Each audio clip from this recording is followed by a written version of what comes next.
Ang kwentong ito ay hango sa totoong buhay. Mula ito sa isa nating kabayan na itago na lang natin sa pangalang Mac. Walang eksaktong taon. Candon, Ilocos. Tahimik na naglalakad ang pangkat ng mga sundalo sa gubat na tila may kung anong tinutugis. Nakailera ang mga ito at nakakubli sa mga damuhan. Maingat na sinusuyod ang kapaligiran. Sinisigurado ang bawat hakbang. Nang bigla na lang bumulusok ang malakas na kidlat mula sa kalangitan. Tumama ito sa sentro ng pangkat, dahilan para tumilapon sa malayo ang mga ito. May ilang nasawi dahil napuruhan ng malakas na boltahe ng kuryente. Ngunit may ilang nakaligtas. Kabilang na dito ang binatang si Mac. 25 taong gulang. Kakapasok pa lang bilang sundalo. Bata pa lang pinangarap na nito ang propesyon. Dahil na din sa kanyang ama na dating kasapi ng mga rebelde. Bigla na lang itong nawala at hindi na bumalik pa. Ipinangako ng binata na siya mismo ang tutugis sa ama pagdating ng araw. Umuugong ang tenga ni Mac dahil sa lakas ng pagsabog. Hindi na rin ito maigalaw ang katawan dahil nalamog ito nang tumama sa puno ang kanyang likod. Lumalabo man ang paningin. Pinilit ng binata na tumayo ngunit ayaw makisama ng mga paa. Nakita ni Mac ang ilang kalalakiyang may dalang itak. Nilalapitan ng mga ito ang mga kasamahan. Sinisiguradong wala nang mabubuhay. Napapikit na lang ng mata ang binata at tinanggap ang kapalaran. Tay, mukhang hindi ko na matutupad ang pangako ko sa'yo. Hanggang dito na lang siguro ko. Wika ng binata sa isipan. Naramdaman nito ang yapak ng paa ng mga kalaban. Idinilat ni Mac ang mga mata at akmang magsasalita. Nang bigla siyang tutukan ng itak sa leeg ng isa sa mga kalalakihan. Huwag kang gagalaw. Makakasama sa iyong pagkilos. Mga kasama, nandito na ang hinahanap natin. Pero mukhang matindi ang pinsala sa katawan nito. Pinagtulungang buhati ng mga kalalakihan si Mac. Nawalan nito ng malay. Kaya hindi na namalaya ng binata kung saan siya dinala. Nagising na lang ito sa loob ng isang kubo. Nakabenda ang buong katawan. Nang magtangkang bumangon, napansin itong nakatali na ang mga kamay. Kalma lang bata. Hindi ka pa pwedeng kumilos. Huwag kang mag-alala.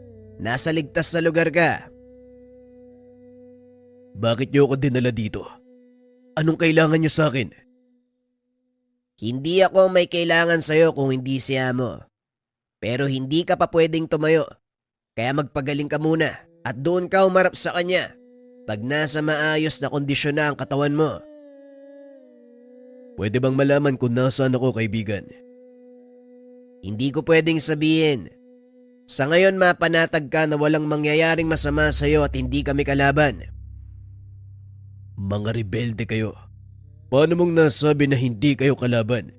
Tinambangan nyo kami. Pinagpapapatay ang mga kasama ko. Kailangan yun para walang makaalam ng totoo naming pakay. At saka itatama ko lang yung sinabi mo. Hindi kami rebelde. Sige na, magpahinga ka na muna. Maya-maya darating na ang pagkain. Kumain ka at magpalakas dahil kakailanganin mo yun. Matapos ay lumabas ng silid ang binata. Muli namang nahiga si Mac. Pilit na iniisip kung ano ang pakay ng mga kalalakihan sa pagliligtas sa kanya. Ilang araw ang lumipas. Tuluyang gumaling ang sugat ng binata. Tinanggal na rin ng mga kalalakihan ang tali sa kanyang mga kamay. Hinayaang makapaglakad-lakad. Bantay sarado ng mga kalalakihan.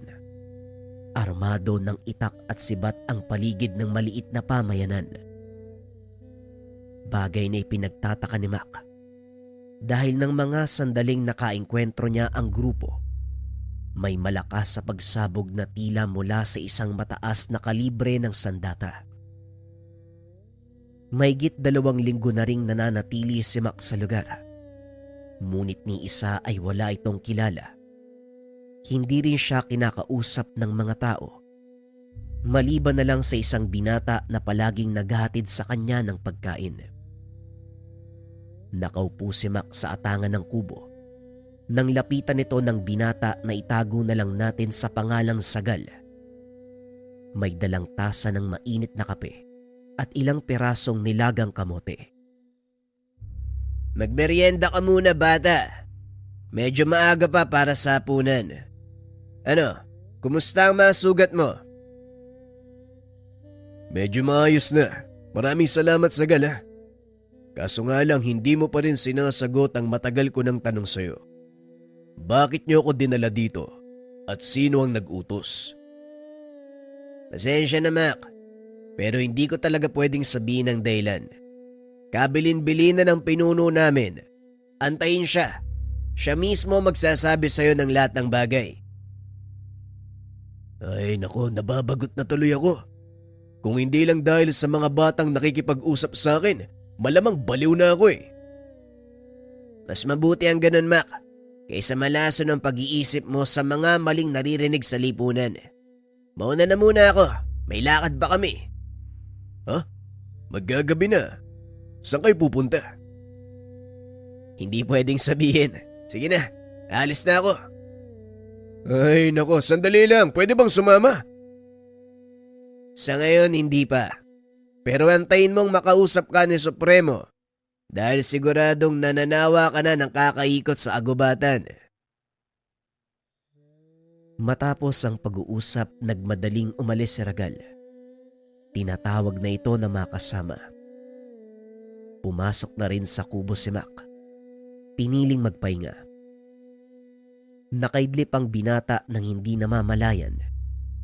Nagising na lang ito nang marinig ang ingay ng ilang kalalakihan na nagkakagulo.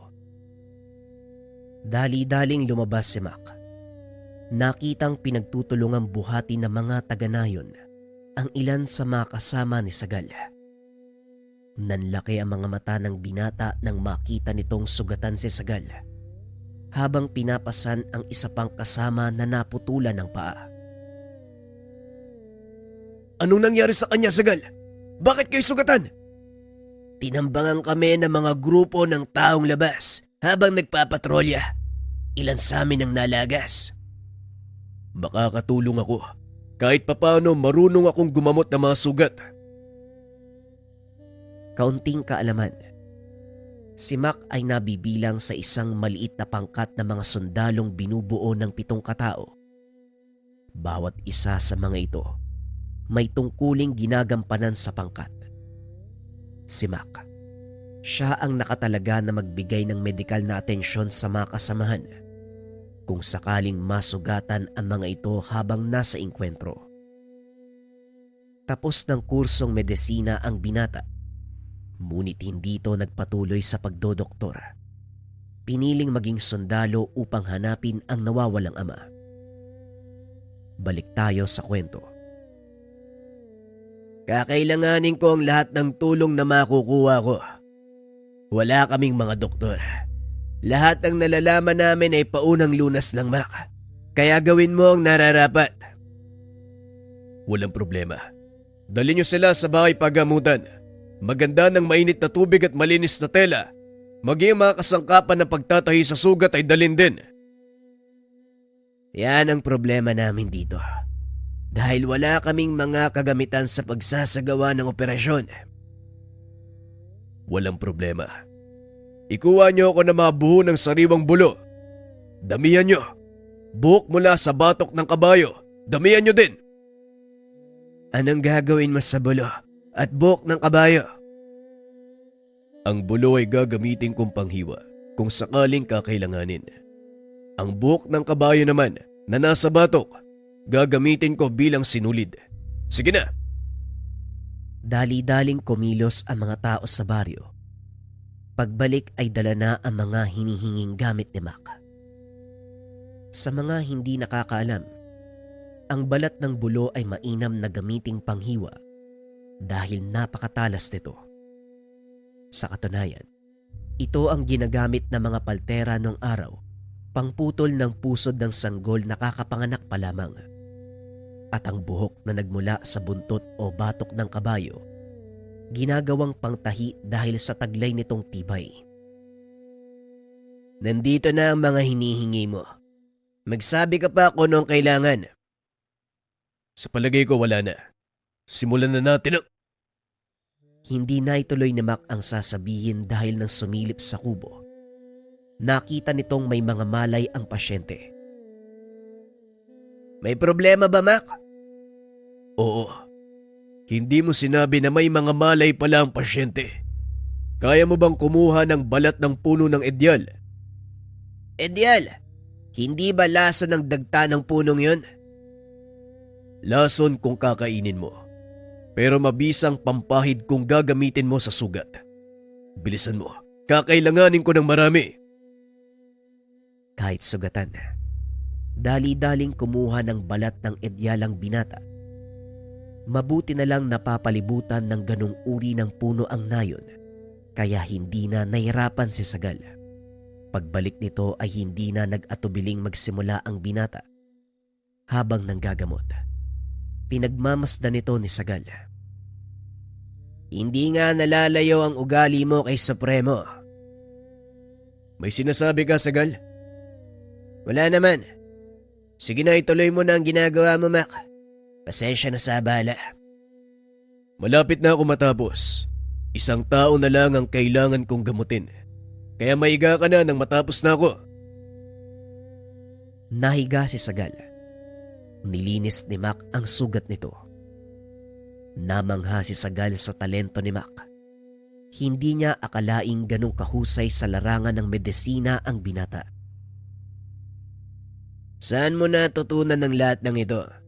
Hindi biro ang ganitong kaalaman, Mac. Sabihin na lang natin na nakikinig ako sa guru ko na nag-aaral pa ako. Ayos masikreto ka din pala. Hindi naman. Lahat ng inilapat kong kaalaman batay sa pagsasanay na pinagdaanan ko noon. Ang pangkat ko ay binubuo ng hindi pangkaraniwang mga sundalo. May abogado, doktor, arkitekto, guro, mga propesyon na kung tutusin, taliwas sa larangang pinasok namin. Pero eto kami, tinataya ang buhay para sa bayan. Bakit mo nga pala naisipang magsundalo kung hindi mo mamasamay ng tanong ko? Bahagyang natigilan si Mac dahil personal ang dahilan kung bakit siya pumasok bilang sundalo. Sensitibo ang dahilan ko, Sagal. Dahil sa isang tao na minsan kong tiningala, isang marangal na sundalo. Ngunit tinalikuran ang paglilingkod sa bayan para maging rebelde. Ganun ba? Nakakalungkot naman. Anong uri ba ng tao yung hinahanap mo? Grabe yung pagnanais mo na makita siya. Umabot ka pa talaga sa punto na iniwan mo ang pangarap mo para lang sa kanya. Ngumiti si Mac sabay iling. Ayos ka din ano? Tinatanong mo ako ng mga bagay tungkol sa akin pero hindi mo sinasagot ang tanong ko. Pasensya na. Napagutusan lang ako eh. Salamat nga pala sa pagtulong mo sa amin. Matanong ko lang uli Bakit mo yung ginawa? Ang alin? Yung tulungan kayo? Di ba nga sabi ko, isa akong doktor, wala pa nga lang lisensya. Kahit na biniyag ka namin at napatay ang mga kasama mo, walang pinipiling tawang propesyon. Kahit kalaban o kakampi, basta nangangailangan ng tulong, tutulungan ko.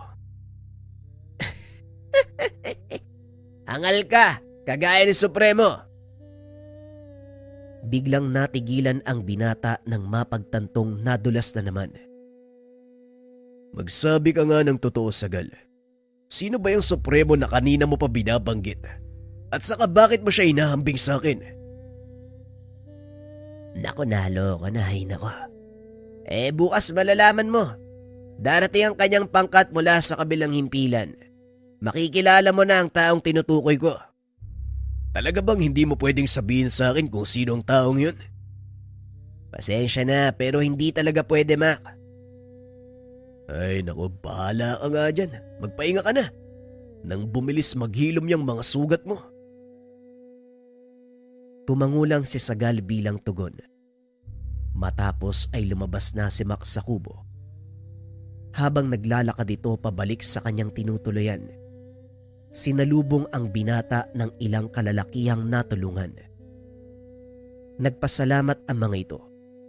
Nag-abot ng mga basket ng prutas at kung ano-anong makakain. Napangiti si Mac at nagpasalamat sa mga tao. Nang umalis ang mga ito ay nagpatuloy na si Mac sa pagpasok ng kubo. Ngunit naantala ito muli nang tawagin siya ng matandang babae. Sandali lang, iha. May gusto sana akong ibigay sa iyo bilang pasasalamat sa pagliligtas sa buhay ng aking anak. Inilahad ng matanda ang kanyang kamay. Ipinakita ang kwintas na gawa sa itim na bagay. Naku, hindi na po kailangan. Ginawa ko lang po yung nararapat. At siguro kung sino man ang anak nyo, kung ako nasa kalagayan niya, yun din ang gagawin niya. Kakaiba ang pinapakita mong kabaitan at katapangan. Nasa lugar ka ng mga taong itinuturing niyong kalaban. Ngunit nagawa mo pa rin tumulong. Kaya nararapat lang na ipagkaloob sa iyo ang kwintas na ito. Hinawakan ni Mac ang kamay ng matanda at nagsalita. Ang pagtulong ay walang pinipiling pagkakataon. Walang inaantay na kondisyon at kinikilalang kaibigan. Kaaway o kapatid, sa oras na may nangangailangan at alam kong may kakayahan akong tumulong, tutulong po ako. Pero teka, sino ba ang anak niyo? Si Sagal! Pero wag mong sasabihin na nag-usap tayo at ibinigay ko sa iyo ang kwintas na ito. Sige na, alam kong pagod ka na. Magpahinga ka na din. Sa muli maraming salamat. Matapos makipag-usap, tumuloy na ang matanda. Samantalang si Mac naman, naupo sandali sa atangan at pinagmasdan ang binigay nito. Nakasandalang binata habang nakatitig sa kalangitan. Pinagmamasdan ang mga bituin. Sumagi sa isipan ng binata ang namatay na kasamahan. Pasensya na kayo mga bok. Wala akong nagawa eh. Hindi ko na kayo natulungan. Napayak na lang ang binata dahil hindi lang basta kasama sa trabaho ang mga ito. Sa loob ng panahon sa serbisyo, namuo ang matatag na samahan. Hindi na namalaya ng binata na nakaidlip siya. Habang naglalakbay ang diwa, nagising na lang ito kinabukasan nang marinig ang boses ng mga taong nagsisigawan. Pagdilat ng mga mata, nakita niya ang pangkat ng mga kalalakihan na sakay ng kabayo. Papasok ang mga ito sa nayon. Nakatakip ang mga muka. Kaya lumapit ang binata para makilala ang mga dumating. Mabuti naman at nagising ka na. Nandito na sina Supremo. Mas makakabuti kung doon ka mag-aantay sa kubo mo. Kusa naman siyang pupunta doon. Wika ni Sagal. Ngunit tumanggi si Mac. Hindi na, Sagal, mas mabuting salubungin ko siya. Nang sa ganon may pakita akong respeto. Sige, ikaw ang bahala. Sandali lang tutulungan ko sila sa ibang daladala. Nakitulong si Mac na idiskarga ang mga dalang probisyon mula sa kabilang kampo. Habang nagtatrabaho, napansin ni Sagal ang suot na kwintas ng binata. Teka, pamilyar yung suot mong kwintas Saan ang galing yan? Hindi na sana magsasalita si Mac tungkol sa kwintas. Kaso nga lang, Wala siyang ibang maisip na palusot dahil alam niyang nakita ni Sagal ang lahat ng mga gamit na meron siya at wala sa mga iyon ang kwintas. Ito ba? Binigay sa akin to ng matandang babae. Ang totoo niyan, sinabi niya sa akin na huwag kong babanggitin ang tungkol dito. Pero wala akong maisip na paraan. Sinong matandang babae? Wala namang ibang nakakatanda dito kundi ang nanay ko. Matagal na siyang patay. Natigilan si Mac sa sinabi ni Sagal. Dahil maging siya, napatunayan ang sinabi ng binata. Maaari mo bang ilarawan sa akin ang nanay mo? Matandang babae na may mga tattoo sa braso. Mahaba ang purong puti niyang buhok. May nakasabit na malong sa kanyang katawan. Yan ang karaniwan niyang sote sa tuwing lalabas ng bahay. Bakit mo naman naitanong? Hindi makapagsalita si Mac dahil tumugma sa paglalarawan ni Sagal ang babaeng nagbigay sa kanya ng kwintas. Nakipag-usap ako. Tumanggap ng regalo mula sa isang multo. Sagal, pasensya ka na. Baka isipin mong ginagawa kong biro ang tungkol sa nanay mo. Pero mukhang siya nga ang nagbigay sa akin ng kwintas. Paano mangyayari yun? Matagal nang patay yung nanay ko 2 buwan simula nang salakayin kami ng mga tagalabasa na yun. Kaya imposible ang sinasabi mo. Ayokong ipagpilitan. Pero ito, ikaw na mismo ang magpatunay. Sigurado kong kilala mo ang nagmamay-ari niyan. Inabot ni Mac ang kwintas kay Sagal. Sinuri niya ito. Ikinagulat ng binata ang sinabi ni Sagal. Ito nga ang kwintas na nasa pangalaga ng nanay ko. Pero paanong mapupunta sa'yo? Isinama namin yan sa hukay. Lahat ng gamit na meron siya. Hindi ko rin alam. Pero sa palagay ko, multo ng nanay mong nagbigay sa akin yan. Akmang sasagot pa sana si Sagal nang biglang magsalita ang isang matandang lalaki.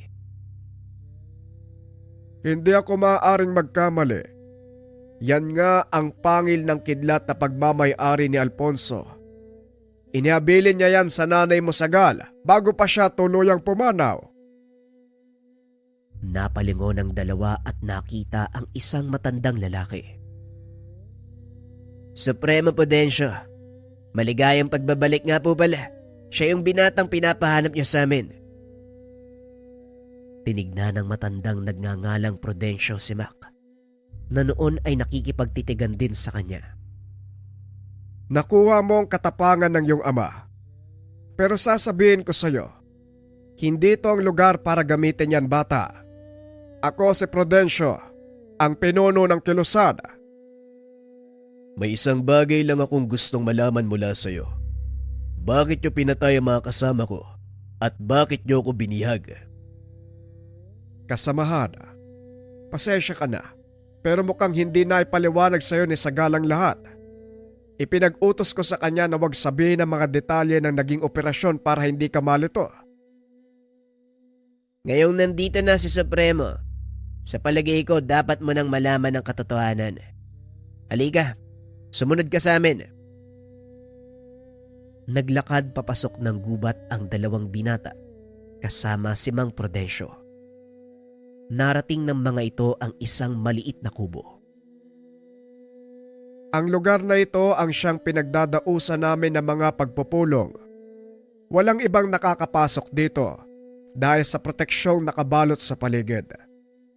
Maniwala ka o hindi, nakikita mo lang ang kubo dahil suot mo ang kwintas si Alfonso. Mamaya ko na ipapaliwanag ang tungkol dyan. Mas mahalagang malaman mo ang dahilan kung bakit namin pinatay ang mga kasama mo. Pumasok sa kubo ang tatlo. Laking gulat ni Mac nang makita ang isa sa kanyang mga kasama. Noel, mabuti naman at buhay ka pa.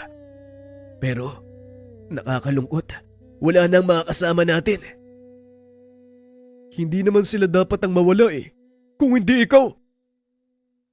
Nagulat si Mac sa sinabi ng kasama.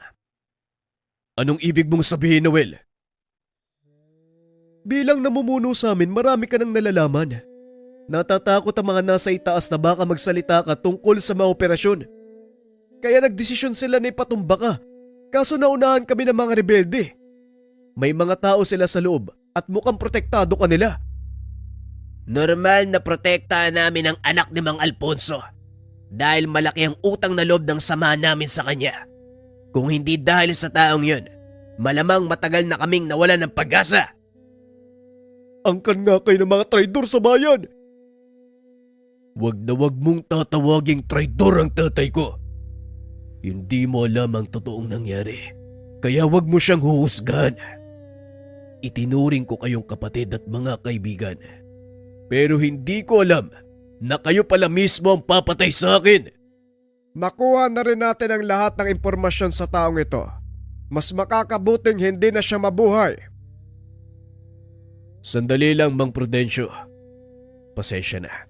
Alam kong kayo ang pinuno ng grupong ito.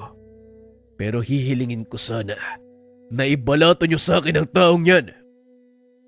Kung hindi labag sa kalooban mo at sa tingin mo hindi ka uusigin ng konsensya, sige, ikaw ang tumapos sa taong yan. Hindi, Manong. Hindi ko siya papatayin. Gusto ko magpadala ng mensahe sa mga dati kong superior. Ibig sabihin, tinatalikuran mo na ang gobyernong pinaglilingkuran mo gaya ng ginawa ni Alfonso. Alam kong may dahilan si tatay kung bakit siya sumanib sa mga rebelde. At siguro ito yon.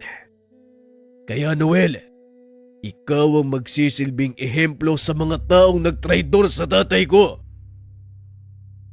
Matapos matuklasan ang lahat, biglang nagbago ang pananaw ni Mac. Tinalikuran ang pamahalaan na noon pa man.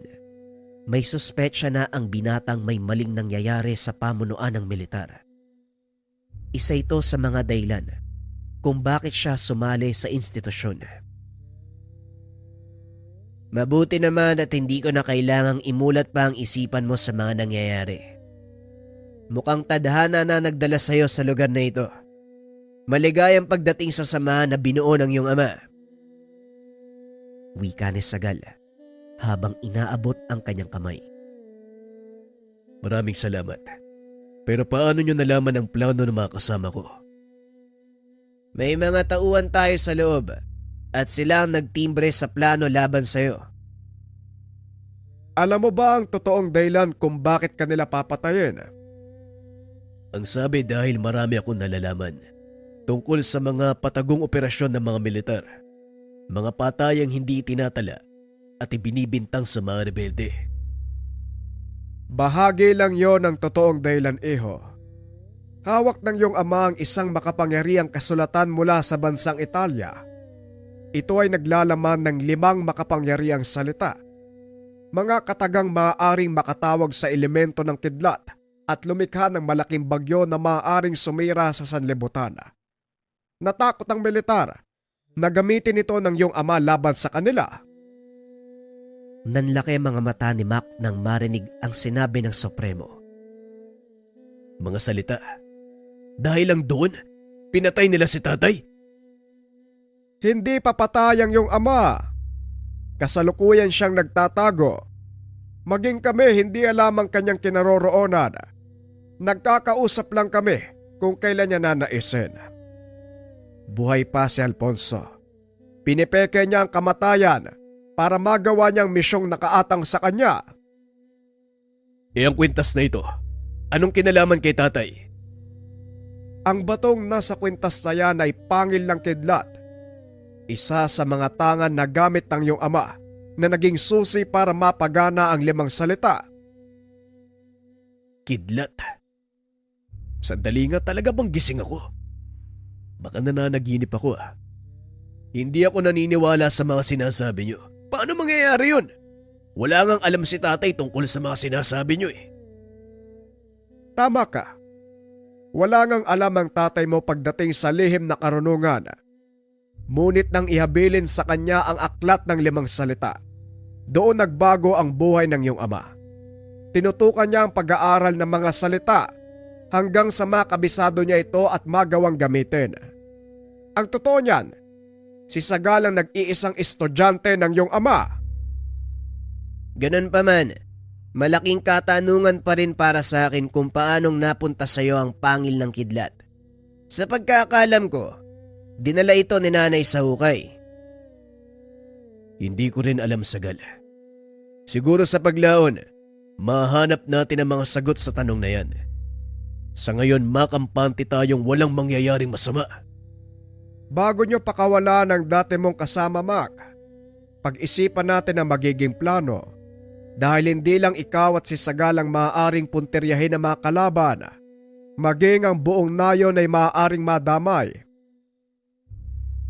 Matapos ang pag-uusap, dinala ni Sagal si Noel palabas ng nayon.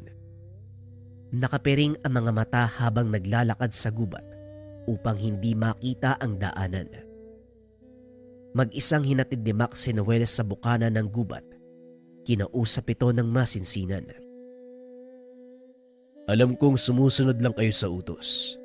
At hindi ako naniniwalang magagawa sa akin ito na mga kasama natin. Bumalik ka sa impilan. Sabihin mo ang nangyari.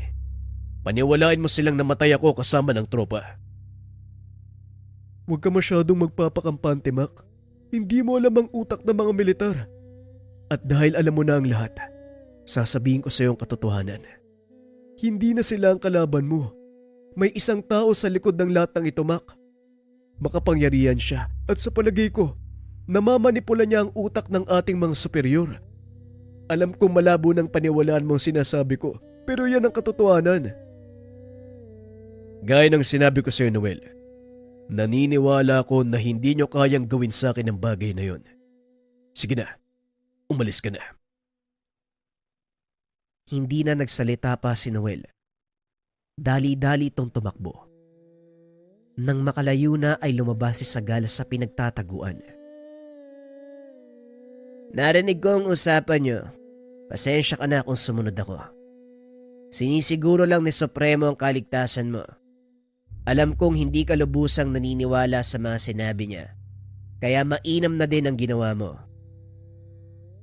Kailangan kong malaman kung sino ang taong sinasabi ni Noel. Malaki ang tiwala ko sa kanila eh. Nararamdaman kong nasa akin pa din ang katapatan niya. Sa mga susunod na araw, malalaman natin kung sino ang nasa likod nito. At kung talagang kaisa ko kayo, kailangan natin magsipaganda. Yun din ang sinabi ni Supremo. Kaya bumalik na tayo sa nayon at marami pa tayong pag-uusapan. Muling bumalik ang dalawa sa kubo ni Mang Prudencio. Ipinagpatuloy ang pag-uusap. Pinaliwanag ng matanda kung paanong nag-umpisa ang lahat. Gaya mo, Mac, isa ding matapat na alagad ng batas ang iyong ama. Walang pagdadalawang isip itong sumusunod sa utos ng mga nakakataas. At ito ang dahilan kung bakit siya kamuntikang mapahamak. Tuluyang nagbago ang pananaw. Sabihin na lang natin na ang kaganapang ito ang siyang nakapagpamulat sa tatay mo. Yan nga din po ang ipinagtataka ko. Kabataan ko pa lang po. Bukang bibig na ni nanay kung gaano katapat si tatay sa tungkulin. Handa niya kaming iwanan para sa pagtawag ng tungkulin. Kaya nagtataka ako kung bakit siya babaliktad at papanig sa mga kalaban. Hindi lang basta pumanig, Mac. Siya ang nagtatag ng samahang ito upang pangalagaan ang aklat ng 5 salita. Kanino ko pa naririnig ang aklat ng 5 salita, Manong? Maaari mo bang sabihin sa akin ang totoong nilalaman ng aklat? Bakit ganun na lang ang pag-iingat ni tatay? Ang aklat ng 5 salita ay bahagi ng banal na kasulatan. Ito ay tinatago sa lahat. Kung alam mo ang kasaysayan ng Biblia, malalaman mo ang mga aklat na nakapaloob dito. Lumang tipan at bagong tipan. Ang mga aklat na tinanggal ay ang aklat ni Enoch. Yon ang alam nating lahat. Ngunit higit sa isang aklat ang pinagbawal na makita ng karamihan.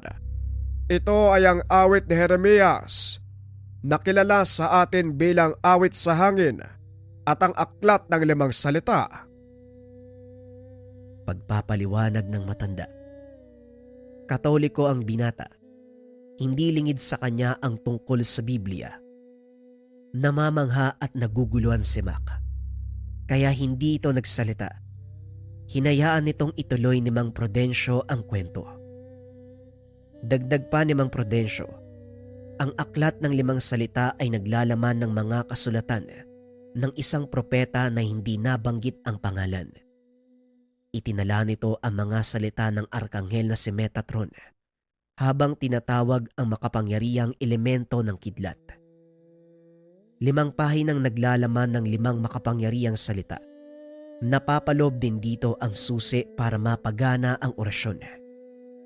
Sinasabi ding maaaring tumawag ng unos sa oras na makumpleto mo ang nakapaloob na aral sa aklat. Ito ang ginawa ni Mang Alfonso. Naperpekto ng iyong ama ang usal ng 5 salitang tumatawag ng kidlat. Kaya kinatakutan siya ng mga sundalo, maging ng mga taong labas, dahil baka gamitin ang kapangyarihan nito laban sa kanila. Lubhang malinis ang intensyon ng iyong ama. Sa kabila ng malakas na kapangyarihang taglay, nanatili itong mapagkumbaba. Ngunit nalaman ito ng mga taong sakim sa kapangyarihan. Hinangad nilang makuha ang kasulatan ng iyong ama. Ito ang dahilan ng kamuntikan niyang pagkamatay. Pero paanong napunta kay tatay ang kasulatan? Hindi ba sinabi niyo, tinago ito? Nagkaroon ng operasyon sa kabundukan. Mga ilegal na minero ang kanilang pinunterya dahil may mga natuklasang deposito ng ginto sa kabundukan. Hindi kalayuan sa kinaroroonan natin. Lingid sa kalaman ng mga ito na doon itinago ang aklat ng 5 salita. Nagawa nilang pigilan ng mga minero at para masigurong walang naiwan sa loob, tinignan ito ng iyong ama. Doon nakita ang isang tabletang gawa sa tanso. Nakasulat sa mga ito ang hindi maunawa ang salita. Itinago yun ni Alfonso sa pagnanais na malaman kung ano ang nilalaman. Dinala ito sa isang eksperto. Dagdag pa nito, ang nilalaman ng aklat ay mga orasyon o panalangin ginagamit upang tumawag ng kidlat. Isinalin niya ito sa literaturang mababasa ni Alfonso. Hindi ito pinaalam ng Ginoo dahil gusto niyang pag-aralan ang kasulatan. Hindi namamalayang unti-unti niyang nakakabisado ang mga orasyon. Isang araw aksidente itong nakatawag ng kidlat na tumupok sa halos kalahati ng kanilang kampo. Dito napagtanto ni Alfonso na hindi biro ang taglay na kapangyarihan ng kasulatan. Kaya ang ginawa ng iyong ama, itinago niya ito. Ngunit gaya ng lahat ng lihim, hindi nagtagal ay nalaman ng mga kasamahan ng tungkol sa kasulatan.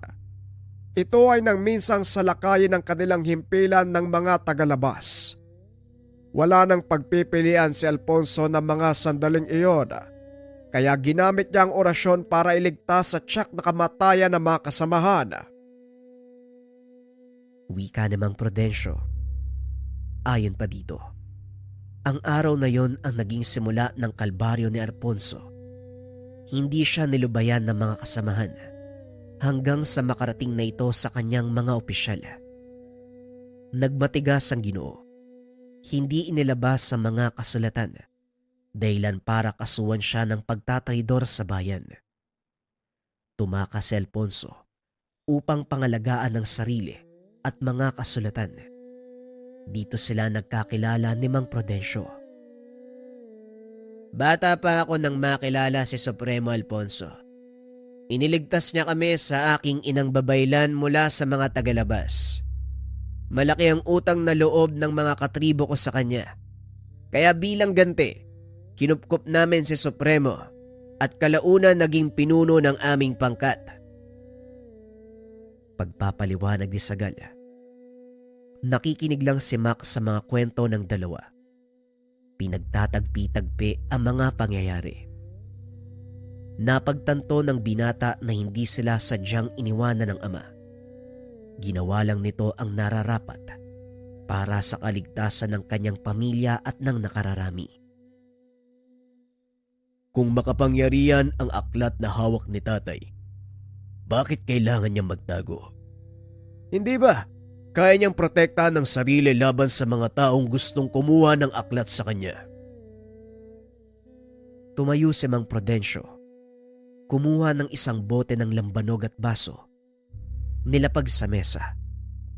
Tinagayan si Mac at pinagpatuloy ang kwento.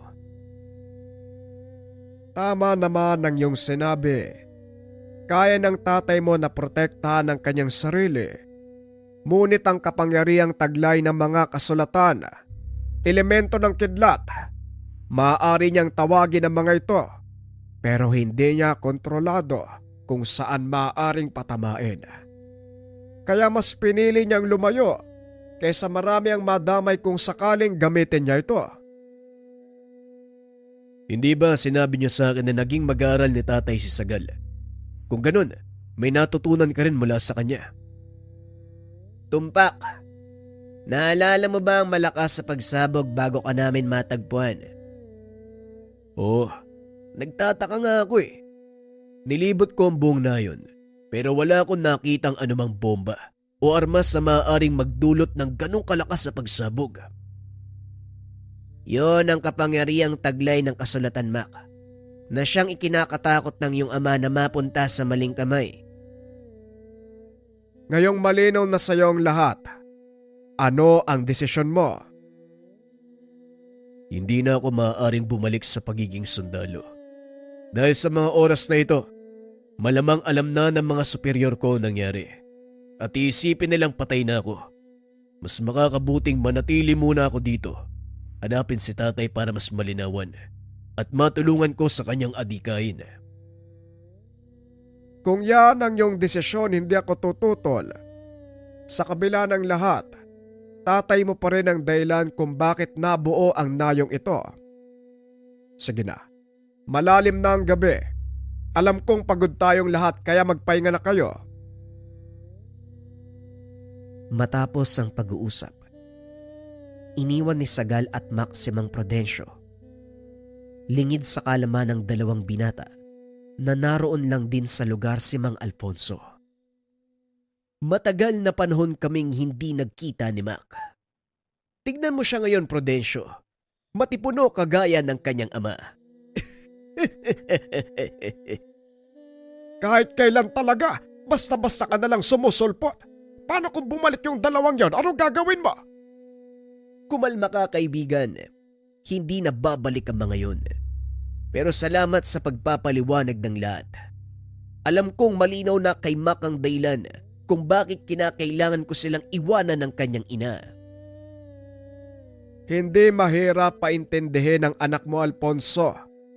Ngunit ang kinakatakot ko lang, baka maisipan niyang sumugod sa kampo ng mga militar, masyadong mapanganib. Hindi malayong mangyari ang sinasabi mo, kaibigan. Pero kilala ko ang batang yan. Alam kong hindi siya gagawa ng anumang hakbang na maaari niyang ikapahamak. Sana nga ganun ang mangyari. Pero bakit ka ba nandito? Hindi ba delikado sa iyo ang lumabas? Gusto ko lang masigurong nasa maayos na kalagayan si Mac. Pwede bang iabot mo sa kanya ang papel na ito? Ano naman ang laban niyan? Kapirasong orasyon mula sa aklat ng 5 salita. Susi upang mapagana ang proteksyong taglay ng suot niyang pangil ng kidlat. Makakarating sa kanya. Ikaw ba anong balak mo?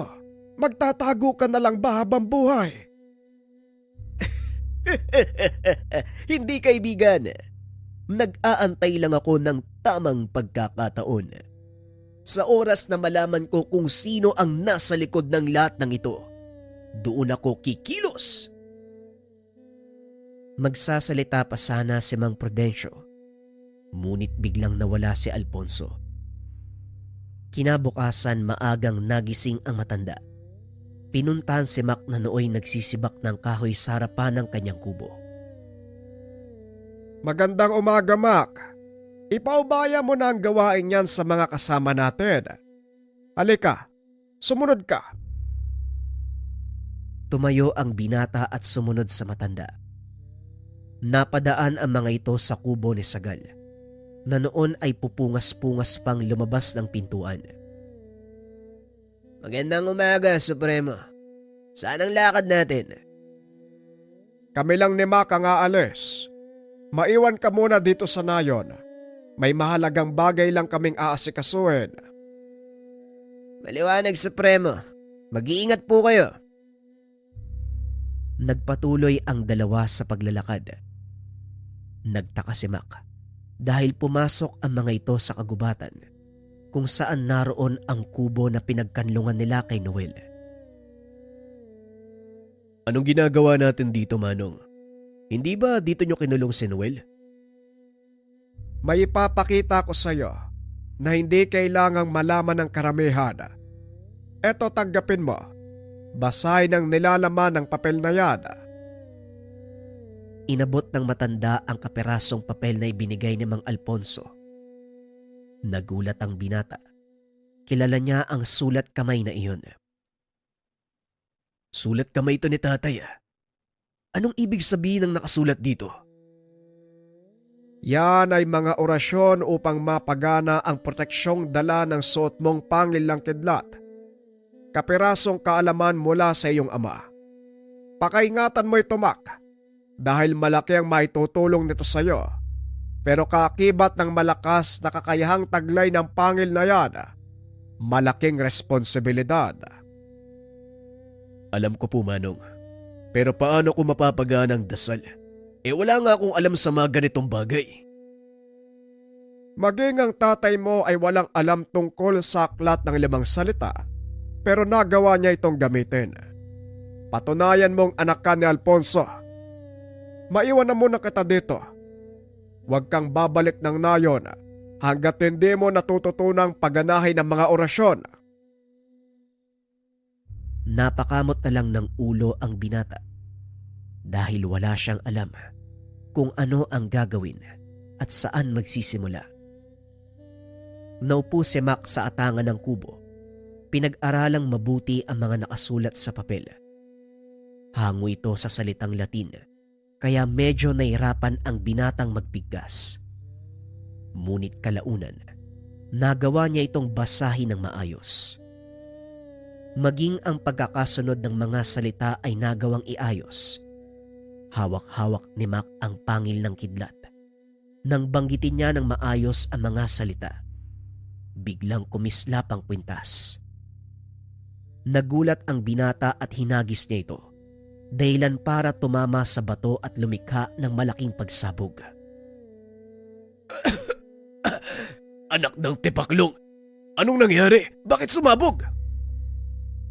Samantala, dinig sa nayon ang pagsabog kaya nataranta ang mga tao. Saan ang galing ang pagsabog na yun, Supremo? Nasaan si Mac? Huwag kang mag-alala. Walang masamang nangyayari. Maya-maya lang, nandito na ang binatang yon. Ilang sandali ang lumipas. Nakita ni Sagal si Mac na naglalakad papasok ng nayon. Punong-puno ng alikabok ang damit nito at parang dinaanan ng bagyo ang buhok. Anong nangyari sa'yo? Bakit parang galing ka sa hukay? Mahabang kwento, pero may maganda akong balita, Mang Prudencio. Kung ano man ang balitang yon, wag mo nang sabihin. Alam ko na yan. Mabuti naman na tanda ka na. Sumunod kayo ni Sagal sa akin. Pumasok ang tatlo sa kubo ng matanda. Nakita ni Mac na seryoso ang mukha nito. Maya-maya ay lumitaw mula sa sulok ang isang lalaking nakatalukbong. Sinong taong yan, Supremo? Siya ang tao natin na nasa kampo ng mga militar. Kinumpirma niya kung sino ang may pakana ng lahat. Naghahangad na makuha ang aklat ng 5 salita mula sa iyong ama, Mac. Hindi na ako magpapakilala, pasensya na. Pinangangalagaan ko lang ang kaligtasan ng aking pamilya. Nakasaad sa sulat na ito ang binigay ko kay Supremo. Ang pagkakakilanlan ng totoo nating kalaban. Kalakip din ito ang mga impormasyon at mapa ng kinaroroonan nila. Positibong naroon ang taong yan, kaya kumilos na kayo hanggat maaga. Maaaring lumipat sila ng lokasyon. Anong plano, Supremo? Ano pa nga ba? Kailangan na nating kumilos. Mac, handa ka na bang sagupain ang totoo mong kalaban? Hindi ako sigurado, pero nandito na tayo. Mabuti kung ganon. Iipunin ko ang mga kasama natin. Magpaplano ng pagsalakay sa lalong madaling panahon. Kailangan ng wakasan ang kaguluwang ito. Masyado ng maraming nadadamay. Matapos maibigay ang impormasyon, mabilis na umalis ang lalaki. Hindi na nagtanong pa si Mac. Dahil nauunawaan nitong mapanganib kung malaman ng karamihan ang pagkatao nito. Pagsapit ng hapon, nang masigurong handa na ang lahat, nagsimula ng kumilos sina Sagal.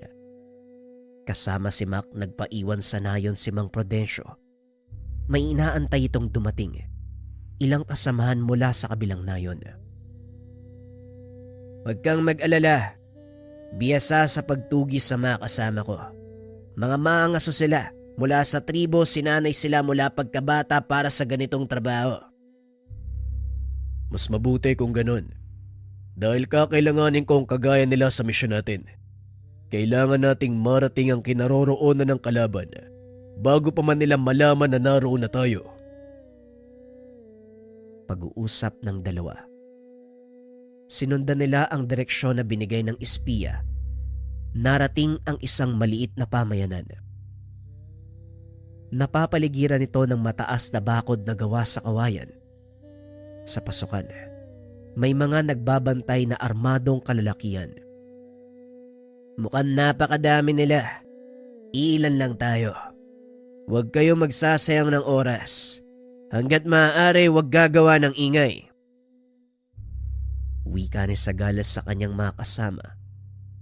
Umabante ang mga ito ng marahan papunta sa pasukan ng kuta. Gamit ang mga sumpit tinira ang mga bantay ng mga balang may malakas na pampatulog.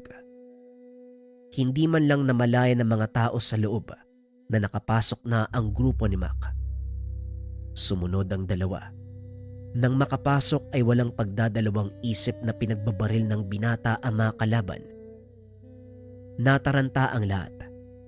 Lumabas sa isang kubol ang matandang lalaki na nakasuot ng magarang damit.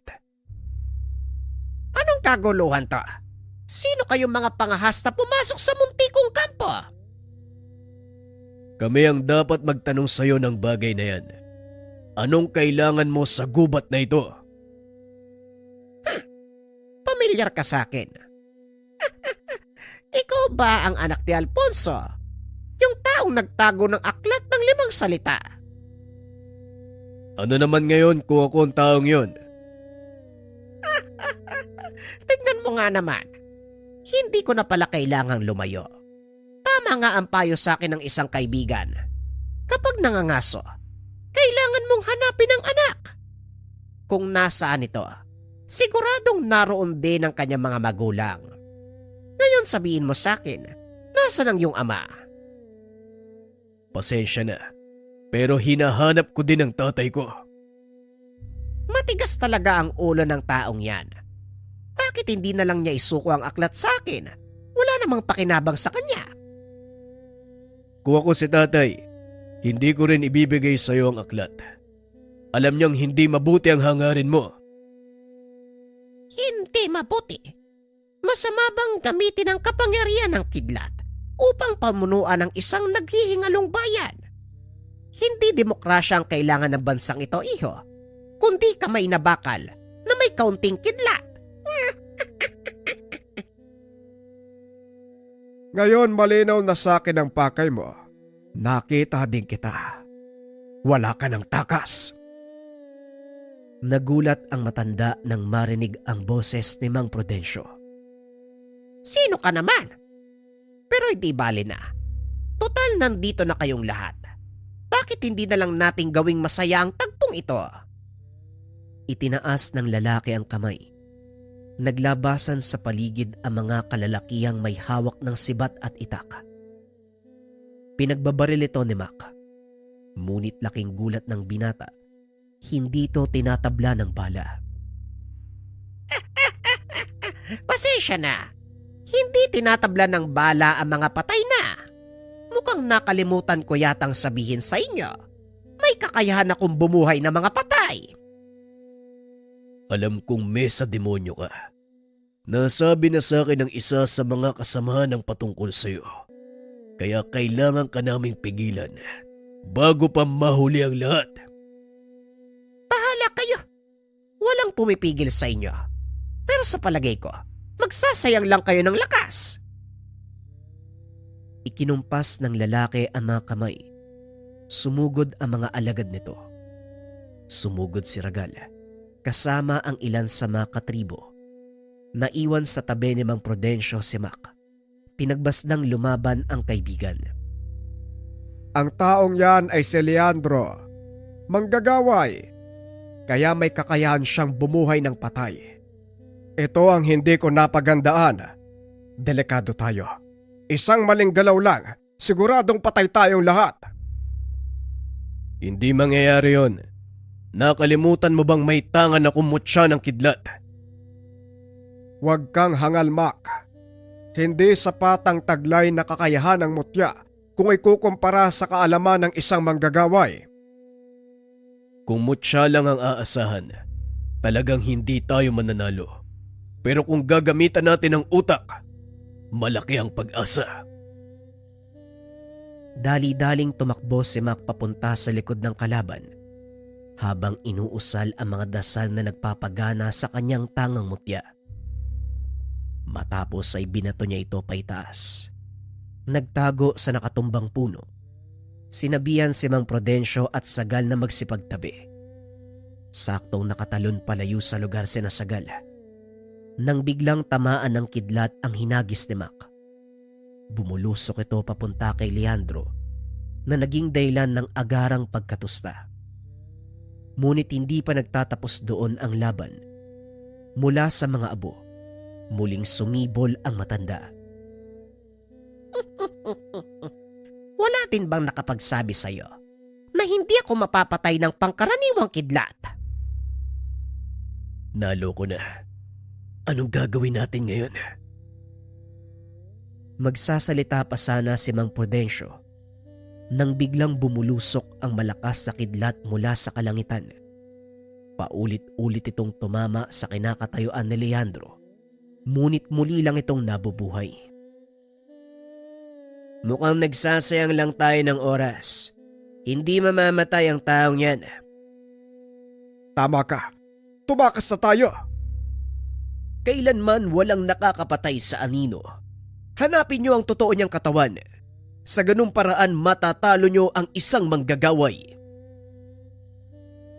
Nagulat si Mac nang marinig ang pamilyar na boses. Nang lingunin, nakitang nakatayo sa tabi ni Mang Prudencio ang kanyang ama. Sa wakas nagpakita ka din. Handa ka na bang isuko ang aklat ng 5 salita? Nananaginip ka, Leandro. Ginamit mo ang kakayahan mo para manipulahin ng militar. Sinira mo ang buhay ko dahil lang sa paghahangad ng kapangyarihan. Wala kong pakialam sa'yo. Tanging kapangyarihan lang pamunuan ng bansang ito ang aking nais. Babaguhin ko ang lipunan na punong-puno ng sakim at mapagkunwaring mga tao. Kailanman hindi mo magagawa yon.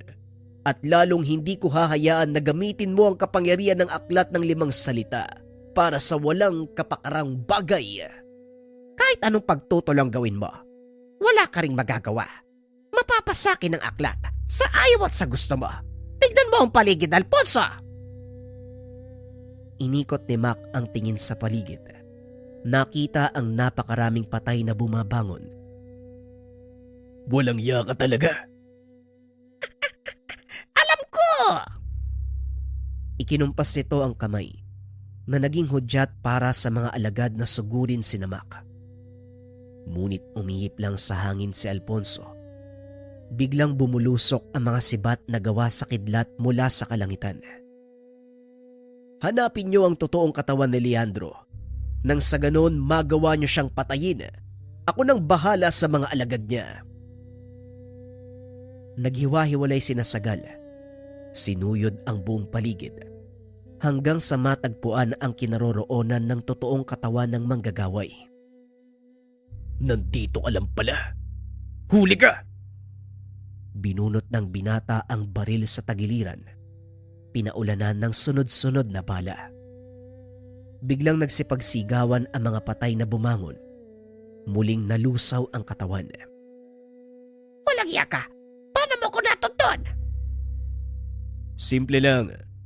Walang ibang punong nakapaligid sa lugar na ito, kundi mga sibukaw. Nakita ko nag-iisang puno ng balete at alam kong hindi yun pangkaraniwan. Matalino ka. Pero malaking pagkakamali ang pagpapakita mo sa akin. Muling itinaas ni Leandro ang kamay. Kinumpas. Nang biglang itulak ni Sagal si Mac. Isang malakas na kidlat ang tumama sa manggagaway na naging dahilan ng agarang kamatayan. Unti-unting bumalik sa dati ang paligid. Maging ang munting nayon ay nawala. Ilusyon lang pala ang lahat. Mabuti na lang at napansin ko ang punong yun. Mana ka nga sa iyong ama. Mahusay ka, Mac. Magaling ang ginawa mo. Masaya ako't nagkita tayong muli. Malaki ang pagkukulang ko sa inyo. Hayaan mo sana ako makabawi. Hindi kailangan, Tay. Naiintindihan ko ang tawag ng tungkulin. Siguradong mauunawaan ni Nanay kung bakit mo kami iniwan. Tapos na ang misyon ko. Oras na para umuwi. Matapos ang kaganapan, bumalik sa himpilan si Mac at Alfonso para linisin ang kanilang pangalan. Gaya ng inakala, nasa ilalim nga ng pag-uutos ang mga opisyal, kaya pinag-utos ng mga ito ang kamatayan ni Mac. Nagawang makabalik sa serbisyo ng binata, samantalang ang ama ay nagretiro, muling bumalik sa kabundukan para doon manirahan. Sa pagkakataong iyon kasama ang ina ni Mac. Ipinagpatuloy din ng binata ang pagiging doktor. Naging masaya si Alfonso dahil sa wakas. Muli siyang nakabalik sa piling ng pamilya. Samantalang si Mac naman, paminsan-minsan bumibisita sa nayon ni Mang Prudencio para magdala ng mga gamot at pagkain. Naging bahagi na ng buhay ni Mac ang mga tao sa nayon, lalo na ang kwentong napapaloob dito. Hindi makakalimutan ng binata ang mga nangyari nang minsang malaman niya na ang kanyang ama ang siyang nangangalaga sa aklat ng 5 salita upang matawag ang kidlat.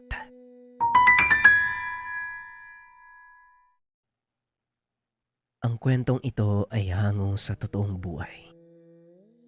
Mula